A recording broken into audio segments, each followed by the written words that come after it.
கர்த்தர் நாமத்திற்கு மகிமை உண்டாகட்டும். இந்த பரிசுத்த நாளிலே உங்கள் எல்லாம் இந்த காணொலி மூலம் சந்திப்பதற்கு நன்றி செலுத்துகிறேன். ஆண்டவர் இந்த நாளை நம்ம காண செய்திருக்கிறார்.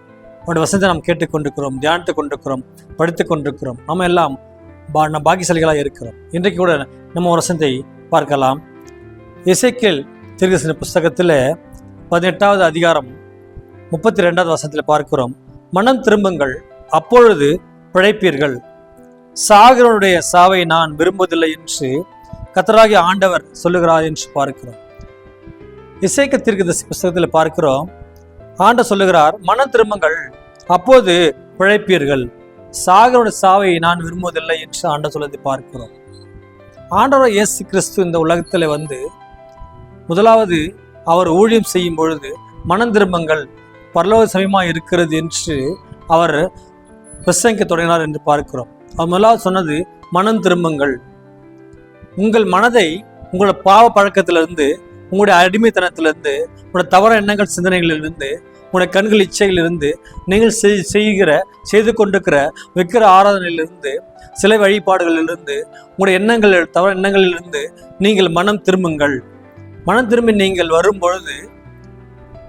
மனம் திரும்பி வரும்போது ஆண்டவர் உங்களை உங்களுடைய ரட்சிப்பின் வழியில கொண்டு செல்ல வல்லமையாக இருக்கிறார். அதான் ஆண்டவர் சொன்னார், மனம் திரும்புங்கள், பரலோக சமயமாக இருக்கிறது. பரலோக சமயமாக இருக்கிறது என்றால் ஆண்டுடைய 2ஆம் வர்க்க சமயமாக இருக்கிறது. அதற்கு நீங்கள் எதிர்கொள்ள போகும்போது அதற்கு நீங்கள் ஆயத்தமாக இருக்க வேண்டும். நித்திய ஜீவனை சொந்து கொள்ளும்படியாக நீங்கள் அதை அடைய வேண்டும் என்றால் மனம் திரும்பி வாருங்கள் என்று சொல்லி பார்க்கிறோம். இன்னொன்று பார்க்கிறோம், சாகரோட சாவை நான் விரும்புவதில்லை என்று பார்க்கிறோம். மனம் திரும்ப அப்போது நீங்கள் பிழைப்பீர்கள். மனம் திரும்ப நம்ம பிழைக்க முடியாதா? அப்ப நம்ம மரித்து போவோமா என்று இங்கே பார்க்கலாம். அவருடைய அர்த்தம் அது அல்ல. ஒரு நீதிமான் இருக்கிறான், அவனுடைய வார்த்தை கேட்கிறவனாக இருக்கிறான், அவனை ஏற்றுக்கொண்ட ஒரு மனுஷனாக இருக்கிறான், அவன் நீதிமானாக இருக்கிறான், பிரசுமலாக இருக்கிறான். ஆனாலும் துன்மார்க்கன் செய்கிற பாவங்களில் அவன் செய்து, துன்மார்க்கன் செய்கிற அக்கிரமங்களில் அவன் போய் அவன் எல்லாம் பாவங்களை செய்து இந்த உலக சிற்றினங்களில் அடிமைப்பட்டு அதிலே அவன் மூழ்கி போயிட்டு அதிலே இருந்தால் அவன் சாகவே சாவான் என்று பார்க்கிறோம். அப்படியானால் அவனுக்கு மரணம் வரும். ஆனாலும் அவன் எங்கே போவான்? அவனுடைய மனம் எப்படி இருக்கும்? அவனுடைய சாவு எப்படி இருக்கும்?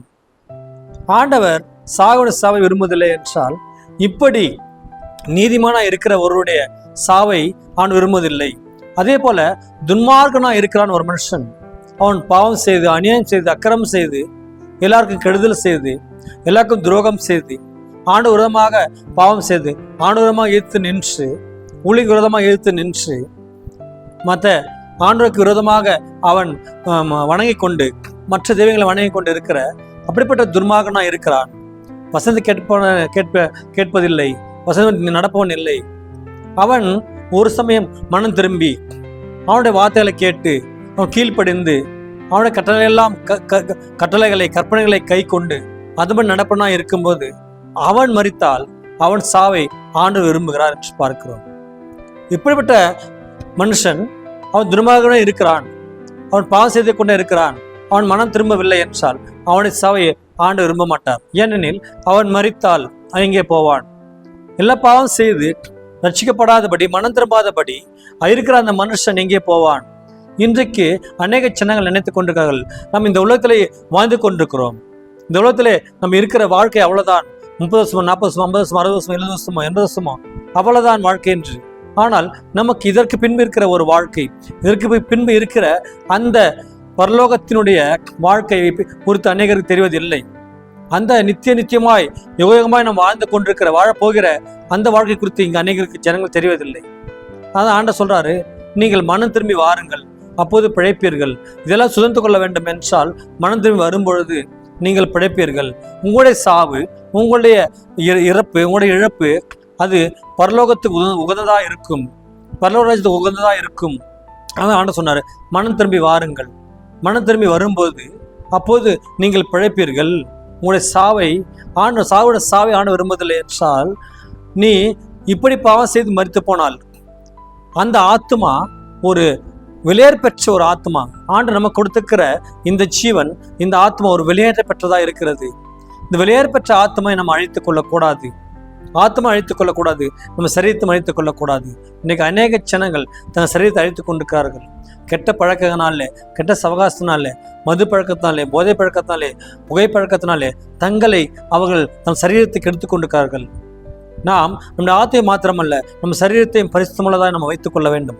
நம்ம சரீரத்தை நம்ம பரிசுத்தமுள்ளதாக காத்துக்கொள்ள வேண்டும். வசனத்திற்குபடி நடக்கிறவர்களாக இருக்க வேண்டும். வசக்கேட்டுகளை மாத்திரமல்ல, அதன்படி நடக்கலாம் நாம் இருக்கும்போது நம்முடைய மனம் திரும்பி பழைய எண்ணங்கள் சிந்தனைகளை நம்ம விட்டு அகன்று போகும். துன்மார்க்க வாழ்க்கையை விட்டு நம்ம விட்டு அகன்று போகும். பாவக்காரங்களை விட்டு அகன்று போகும். அப்படிப்பட்ட ஒரு வாழ்க்கை ஆண்டு நமக்கு கொடுத்திருக்கிறார். அதனாலே நாம் பிழைக்கிறவர்களாக இருக்கிறோம்.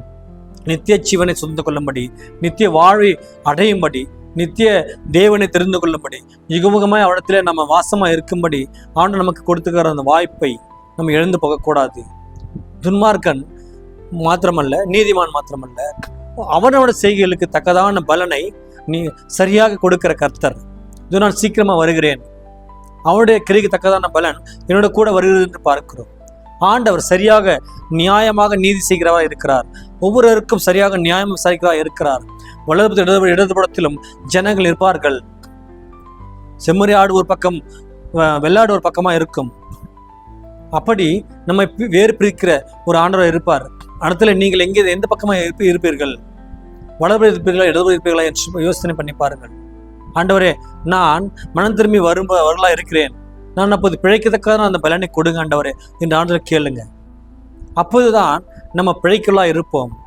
நம்முடைய இறப்பு, நம்முடைய இழப்பு எல்லாவற்றையுமே ஆண்டவர் பார்த்து கொண்டிருக்கிறார். உங்களுடைய மரணம், உங்களுடைய ஆத்மா எப்படிதான் இருக்கிறது? இது செத்ததா இல்லாதபடி அது நித்திய ஜீவனுள்ளதாக இருக்கும்படியாக, அந்த ஆத்மா பிழைக்கும்படியாக ஆண்டவர் நமக்கு சொல்லி கொடுத்துக்கிற அந்த வார்த்தைகளை, வசனங்களை நம்ம கேட்பவர்களாக இருக்க வேண்டும்.